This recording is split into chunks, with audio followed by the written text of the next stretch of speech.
जय श्री कृष्णा। गीता का छठा अध्याय और 8वां श्लोक, जहां भगवान ने एक शब्द उच्चारण किया, उस शब्द हम सबको समझना चाहिए। भगवान श्लोक में कहते हैं, ज्ञान विज्ञान तृप्तात्मा कूटस्थो विजितेंद्रिया। कूटस्थ शब्द क्या है? कूटस्थ का मतलब है कि जो विचलित ना हो, अडिग हो, उसे हम कूटस्थ कहते हैं।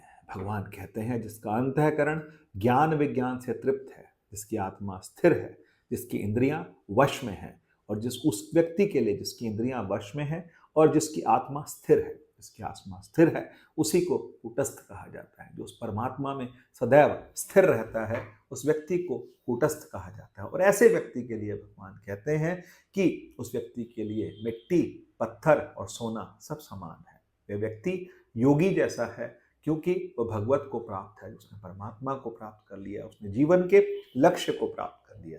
वो ऐसे स्थान पर पहुंच गया है जहां उसके लिए सब कुछ जिस चीज को बोले वो सब कुछ उसके लिए निम्न है, क्योंकि उसकी अपनी स्थिति जो आत्मा में स्थिति है, परमात्मा में स्थिति है, वो एकदम स्पष्ट हो गई है। उसका जीवन का उसको जीवन के अंत में पहुंच गया है, या फिर यूं कहें कि उस जीवन की सच्चाई उसने जान ली है। और जब मनुष्य जीवन की सच्चाई जान लेता है, उस परमात्मा तक पहुंच जाता है, तो उसका जीवन जो है वो परमात्मा के आले दुआले, परमात्मा के सुमिरन में, या फिर परमात्मा के साथ जुड़ के जीवन जीता है। क्योंकि वो किसी भी स्थिति में विचलित नहीं होता, ना वो कहीं भागता है किसी के लिए, बस वो अपने स्थान पर, अपनी ही जगह पर वो परमात्मा के साथ सुमिरन में लग जाता है। तो इसीलिए जिनके लिए कंचन लोह समान, कंचन और लोहा दोनों जिनके लिए क्या हो जाए, समान हो जाए, ऐसा व्यक्ति कूटस्थ होता है और अपनी आत्मा में ही स्थित रहता है।